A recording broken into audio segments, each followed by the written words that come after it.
हमको यहाँ भागवत करने के लिए निमंत्रण कौन दिए थे? आप दिए थे। क्यों दिए थे? माइक दीजिए उनको, जरा जोर से बोलें। कथा के लिए। कैसे पता चला कि हम कथा करते हैं? सुने थे आपने? हाँ। और हम ही को क्यों बुलाए आप? कथा तो बहुत लोगों की सुने होंगे, क्यों हमको बुलाए? शास्त्रीय परंपरा। शास्त्रीय परंपरा के लिए। तो कल इस मंच के सामने जो रात को हुआ है वो शास्त्रीय है कि अशास्त्रीय है, ये बताइए। तो क्यों आप नहीं रुकवाए? मैं तुरंत आके तुरंत मैं था नहीं, पिताजी भी रायबरेली रात में मेरे भागवत मंच पर कोई हड्डी खून चमड़ी का व्यक्ति नहीं बैठा है। कोई भी व्यासपीठ हो, उस पर जो आचार्य उपस्थित होते हैं उनको सुखदेव और व्यास का स्वरूप मानते हैं। और वहां पर क्या कहा जाता है? शुकरूप प्रबोधज्ञ सर्वशास्त्र विशारद एतत् कथा प्रकाशेन मद ज्ञानम विनाशय, कि आप सभी शास्त्रों में निपुण सुखदेव स्वरूप हैं। इस श्रीमद् भागवत रूपी कथा का प्रकाशन करके आप मेरे अज्ञान का विनाश करें। 5 दिन से हम जो बता रहे हैं लोगों को, धिक्कार है हमको कि हम अज्ञान का विनाश नहीं कर पा रहे हैं। पहले दिन महात्म्य में हम समझाए कि परीक्षित जी को उद्धव जी ने कथा नहीं सुनाई, दिग्विजय करने भेजा ये आदेश देकर कि कलयुग विघ्न करेगा, अनुष्ठान में दिक्कत हो जाएगी, इसीलिए कलि निग्रह माचर, कलयुग का निग्रह करो। और आपको मैं व्यक्तिगत रूप से नहीं कह रहा हूं, मैं सबको सामूहिक रूप से कह रहा हूं। बस पहचानता आपको, इसलिए आपको उपलक्षण में रखा है, क्योंकि ये सबों के लिए है मेरा वचन। और मैं यहां पर अपने जीवन के 7-9 दिन देकर आया हूं, जिसमें 1 सेकंड आपने हमको नहीं दिया। मेरे जीवन की प्रत्येक श्वास ईश्वर ने हमें दी है, और ईश्वर ने हमको इसलिए नहीं दी है कि हम लोगों का मनोरंजन करें और प्रदीप के जैसा टोटका बताएं और अनिरुद्ध के जैसा चुटकुला बताएं, इसके लिए नहीं दिया है। और मेरे विरोधियों को मेरे चरित्र में, मेरे आचरण में एक दोष की बस प्रतीक्षा है कि कैसे इसके जीवन में एक गलती हम देखें और फिर सारे लोग हावी हो जाएं। और मेरा फोटो लगाकर श्रीमद् भागवत का नाम लेकर सामने बिल्लो रानी और मैं शराबी तू शराबी पर नाच होगा लड़कियों का, और वो अगर वीडियो को डाल दे कहीं पर, तो क्या मेरी प्रतिष्ठा रहेगी? ये भागवत महापुराण कोई किताब नहीं है, अखबार नहीं है कि स्याही से छाप दिए आप। भगवान हम लोगों पर कृपा करके उद्धव जी के सामने अपने वैष्णवी तेज को इसमें प्रतिष्ठित किए हैं। तेनेयं वाङ्मयी मूर्ति प्रत्यक्षा वर्तते हरे। ये हम नहीं बोल रहे हैं, ये भागवत महापुराण में व्यास ने स्वयं इसका प्रमाण लिखा है, महात्म्य के अंतर्गत लिखा है, अन्य विषयों में लिखा है। जब हम बता रहे हैं कि द्यूत पानम स्त्रियस्तूना इत्रा धर्मश्च चतुर्विध, 4 जगह धर्म का वास होता है, तो अभिभावक क्यों नहीं अपने बाल बच्चे को संस्कार देते हैं? उनको तो होश नहीं, वो तो बच्चे हैं, ऐसे पूरे बच्चे भी नहीं हैं। मोबाइल चलाने का होश है, नाचने का होश है, गीत का होश है, और बस इसका होश नहीं है उनको। इतने बच्चे तो नहीं है, 5-6 साल के अबोध बच्चे। तो माता पिता उनको क्यों उचित शिक्षा नहीं दे रहे हैं कि ये मनोरंजन का मंच नहीं है, भागवत का मंच है? कल मुझे ज्वर था, दवा खाकर हम विश्राम कर रहे थे, मेरी नींद 5 बार टूटी। आप मुझे रात भर जगाइए, हमको कोई दिक्कत नहीं, भगवान का नाम गा के जगाइए ना जी, हम साथ में जगेंगे आपके। शास्त्र में जागरण का विधान है, मनोरंजन के लिए ये मंच नहीं है ना। आप मनोरंजन के लिए पैसा खर्चा किए हैं।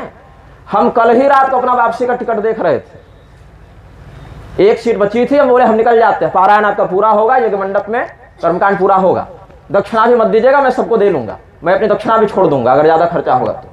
क्योंकि कारिता कण लोभे न कथा सार ततोगतः, धन के लोभ से की गई कथा का सार चला जाता है, यही कलयुग का प्रभाव है। और मैं उससे भगवान की कथा को बचाने की सेवा करने का ही संकल्प लेकर यहां बैठता हूं कि अन्य लोग जो कथा को विकृत कर रहे हैं वो कम से कम हम उसमें दोषी न बने। तो इसीलिए आज हम कथा नहीं करेंगे, ये दंड है आपका। कृपा करके मैं यहां रुका हुआ हूं अभी तक, नहीं तो मैं कल ही जा रहा था। लंगड़ा नहीं हूं, पैर से पैदल भी स्टेशन तक जा सकता हूं, भले 4 दिन में पहुंचूं। सामान रख लें, बाद में आएगा चाहे नहीं आएगा।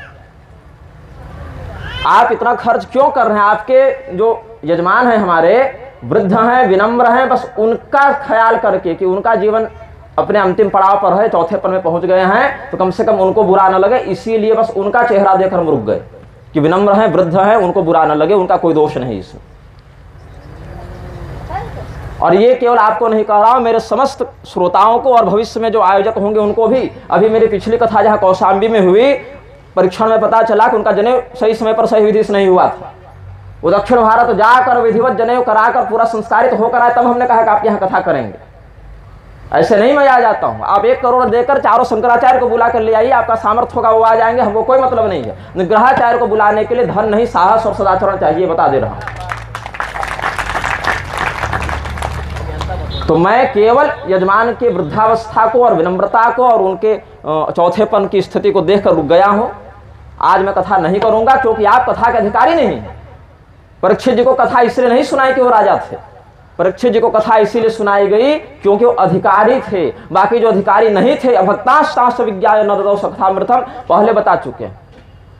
अभक्त थे, देवता अमृत लेकर आए थे, इसीलिए अमृत की दक्षिणा के बदले भी उनको कथा नहीं दी गई। तो कथा क्यों सुनाई जा रही है, उसका उद्देश्य क्या है? अभी अपनी गृह प्रवेशिका लिख रहे होते जी, मेरी रामचरितमानस की कथा आ रही थी, व्यक्तिगत शाम तक सुखा है, वो हमने भी विश्राम दे दिया कि शरीर अधिक थक जाएगा तो फिर कथा में यहाँ हम समय नहीं दे पाएंगे, गले में अधिक बल पड़ेगा। तो हमने अपना सारा काम रोक दिया आपके काम के लिए, हमने अपने जीवन के काम को रोक दिया, अपने सामाजिक आध्यात्मिक उत्तरदायित्व से विश्राम लेकर आपके लिए हम यहाँ पर आए हैं। और यहाँ देख रहे हैं कि बच्चियाँ नाच कर रही हैं अश्लील गानों पर, वही मेरे मंच के सामने, मेरा फोटो बैनर भगवान की उपस्थिति में। हम आपको प्रबुद्ध कराने के लिए यहाँ पर आए हैं। और उसमें भी कोई सज्जन आए थे रोकने के लिए बीच में, मैं तो चेहरे से नहीं जानता सबको, यहाँ पर कोई रोकने आए भी थे। तो कोई देवी जी कह रहे अच्छा करने दो करने दो। क्यों हम बताए थे आपको पहले दिन कि श्रोता के क्या लक्षण हैं, वक्ता के क्या लक्षण हैं, क्यों हम परिश्रम करके इतना बोल रहे हैं? टाइम पास करने के लिए, मनोरंजन करने के लिए। अरे दक्षिणा की बात रही तो जो 7 दिन हम यहां देंगे ना, वही 7 दिन भगवान के सामने कुछ नहीं बोलेंगे, केवल देख लेंगे उनको, तो भगवान 2 जीरो बढ़ा कर दे देंगे। दक्षिणा के लिए नहीं आए हैं, आपके लिए आए हैं, आपका कल्याण करने के लिए आए हैं। दक्षिणा के लिए आना होता तो रोज 2 घंटा राम कथा फ्री में नहीं कहते रहते। अभी महाभारत फ्री में कहेंगे, कोई पैसा नहीं देगा, मनुष्य के लिए नहीं करेंगे, भगवती के लिए करेंगे। भगवती से जो प्राप्त होगा लोक परलोक में वही पर्याप्त है अपने लिए। ब्राह्मणस्य ही देहोयम क्षुद्र कामाय नश्यते, ब्राह्मण का शरीर भौतिक विषय वासना के लिए नहीं है। ब्राह्मण मरने के बाद ही सुखी होता है परलोक में, जीवन में ब्राह्मण सुखी नहीं होता है। तो भागवत को समझिए वो क्या है, किताब नहीं है, टाइम पास मनोरंजन नहीं है। आपने हमको बुलाया इसीलिए आपको हम उत्तरदायी समझकर बोल रहे हैं, व्यक्तिगत रूप से नहीं कह रहा हूं आपको, आप इस भाव को समझिएगा। हृदय में वेदना है, पीड़ा है, इसलिए इतना व्यक्त कर दे रहा हूं, नहीं तो इतना भी नहीं बोलता। आपका भला चाहते इसलिए रुक कर इतना बोल दे रहे हैं, भला नहीं चाहते तो कल रात ही कोई निकल चुके होते, फिर भी रुक गए। आज ये बताने के लिए रुक गए कि ऐसा मत करो, और अगर ऐसा करना है तो मुझे मत बुलाओ, अपने कमरे में नाचो गाओ मर जाओ, हमको कोई मतलब नहीं है। भागवत के सामने निरर्थ करोगे तो वाचिक के साथ शारीरिक दंड भी दूंगा, भी बोल दे रहा हूं, और उसके लिए हमको हाथ भी नहीं उठाना पड़ेगा। संकल्प शक्ति से ब्राह्मण सृष्टि भी कर सकता है, संकल्प शक्ति से विनाश भी कर सकता है। चारवाक को मारने के लिए ब्राह्मण को तलवार नहीं उठानी पड़ी थी, वाणी मात्र से संकल्प करना पड़ा था बस। भागवत के लिए जिए हैं, नाम ही श्री भागवतानंद है। जब पेट में थे ना तब माता पिता भागवत पढ़ा रहे थे, पैसा कमाने के लिए बाबा नहीं बने हैं यहाँ पर। तो पहले सदाचारी बनिए। भागवत हम 7 दिन नहीं 70 दिन सुनाएंगे, फ्री में सुनाएंगे। कोई टेंट माइक पंडाल मत लगाओ, कमरे में बैठ जाओ, शुरू हो जाओ, सत्संग करेंगे, लेकिन अधिकारी बनकर कीजिए। जो अधिकारी था ना, उसके लिए वो सुखदेव जी आ गए जो घर छोड़कर, पिता का मुंह नहीं देखे घर छोड़कर चले गए थे, वो भी अधिकारी को देखकर वापस लौटे। और अधिकारी नहीं रहोगे तो देवराजेंद्र के पद पर बैठ जाओ, कोई लाभ नहीं है उससे। पुनः ऐसा प्रमाद नहीं होना चाहिए। और कल जो कुकर्म किए हैं उसके प्रायश्चित में 3 घंटा कीर्तन कीजिए, जो कथा का समय है, कीर्तन करवाइए इन लोगों से, सबसे। भाई यमराज, हम अपने कुकर्म से बदनाम हो, समझ में आता, भैया तुम्हारे कुकर्म से मेरा माथा क्यों झुके? कि निग्रहाचार्य कैसा आदमी है, सबको गाली देता है, देखो उसके मन पर ये हो रहा है, यही लोग कहेंगे फिर। तो आपका कल्याण चाहने के लिए हम रुक गए, इतना बोल दिए। बाकी पारायण पूरा हो रहा है आज का, और आप लोग कीर्तन करवाइए। वो आधे घंटे का जो 30 मिनट का गलत हुआ ना, उसके बदले आप 3 घंटा कीर्तन कीजिए, मध्यम स्वर में भगवान के प्रति क्षमा प्रार्थना करते हुए कीर्तन कीजिए। राम नाम और पूरे भागवत में कोई भेद नहीं है, उसी का उपबृंहण है, भगवान नाम का ही उपबृंहण है धर्मशास्त्र आदि पुराण। जो हम कह रहे हैं उसको हृदय से समझिए, बच्चों को समझाइए। खाली नारेबाजी करने से और रैली निकालने से हिंदू का उद्धार नहीं होगा। शरीर से, चमड़ी से दुर्योधन भी हिंदू ही था, रावण भी हिंदू ही था, शिव जी की खूब पूजा करता था, लेकिन राक्षस कहलाया, अधर्म का पक्ष कहलाया। भाई मैं शारीरिक रूप से थका हुआ हूं, अस्वस्थ हूं, थोड़ा मौसम की भी कुछ मार है, ठंडी अधिक है, इतनी यात्राओं में रहता हूँ, मौसम पानी बदलता है, गले पर असर भी है, काढ़ा पी पी कर कथा कर रहा हूँ आपके लिए, अपना ग्रंथ लेखन छोड़ दिया हूँ, अपना नित्य स्वाध्याय नित्य प्रवचन से विश्राम ले लिया हूँ। उसके बाद ये हाल है कि जिस मंच पर बैठकर हम श्रोता और वक्ता के लक्षण बताएं, एक एक श्लोक पढ़ पढ़ के विधान से, 5 दिन जाते जाते ये दुर्बुद्धि हो गई मन में, तो धिक्कार हमको है फिर कि हम कैसा बता रहे हैं कि आप नहीं समझ पा रहे हैं। तो इस बात को बहुत गंभीरता से सुनो, समझो और सुधार करो। और अगर हमको सुधार दिखेगा तब कल करेंगे, और नहीं सुधार दिखेगा तो भूल जाओ कि कोई निग्रह इस गांव में आए थे कभी। 5 दिन सुन लिए हमारे मुंह से, वो भी किसी जन्म का पुण्य था जितना मिल गया, नहीं तो ये भी दुर्लभ है।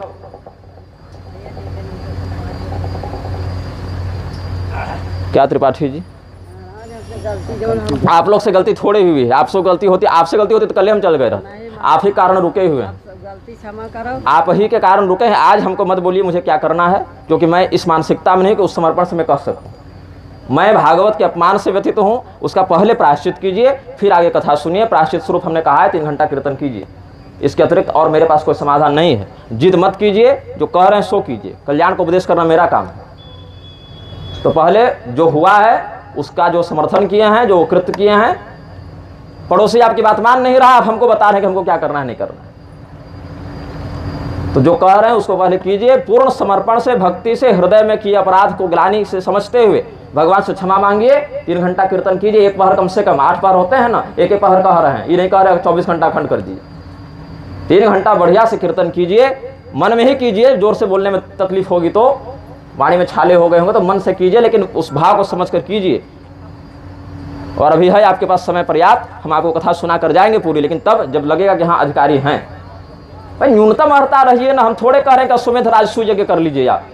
सामान्य सदाचार कि भगवान के सामने कैसे प्रस्तुत होना है बताइए। आपके घर का मुखिया विधायक आएगा तो बहू बेटी ऐसे ही नाचेगी ऐसे गानों पर, तब बढ़िया से रहते हैं सब, नियंत्रण रहो, मर्यादा में रहो, रहेंगे कि नहीं। अब भगवान के कोई महत्व नहीं है यहाँ पर, भगवान मतलब एक 3rd क्लास आदमी से भी छोटे हो गए। यही कारण है कि हजारों हजार भागवत कहने और सुनने के बाद भी कल्याण नहीं होता, और जिसका कल्याण होना था वो धुंधुकार अजामिल कर लिए अपना उद्धार।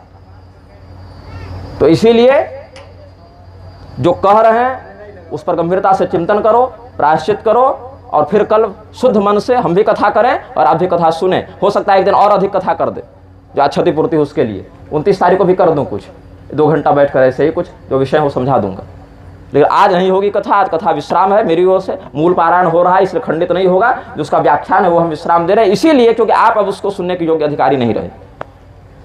अब पहले भगवान नाम कीर्तन कीजिए, अपराध का प्रायश्चित कीजिए, अभक्त बनिएगा, कथा नहीं मिलेगी। भक्तिहीन हृदय में कथा नहीं टिकती है, फूटे घड़े में पानी नहीं भरा जाता है। घड़ा भरिए पहले, अपना छिद्र बंद कीजिए, कीर्तन करवाइए। और मेरे कमरे में कोई आया क्षमा मांगने तो धुना आएगा, बोल दे रहे हैं, अभी दिमाग बहुत गर्म है आज।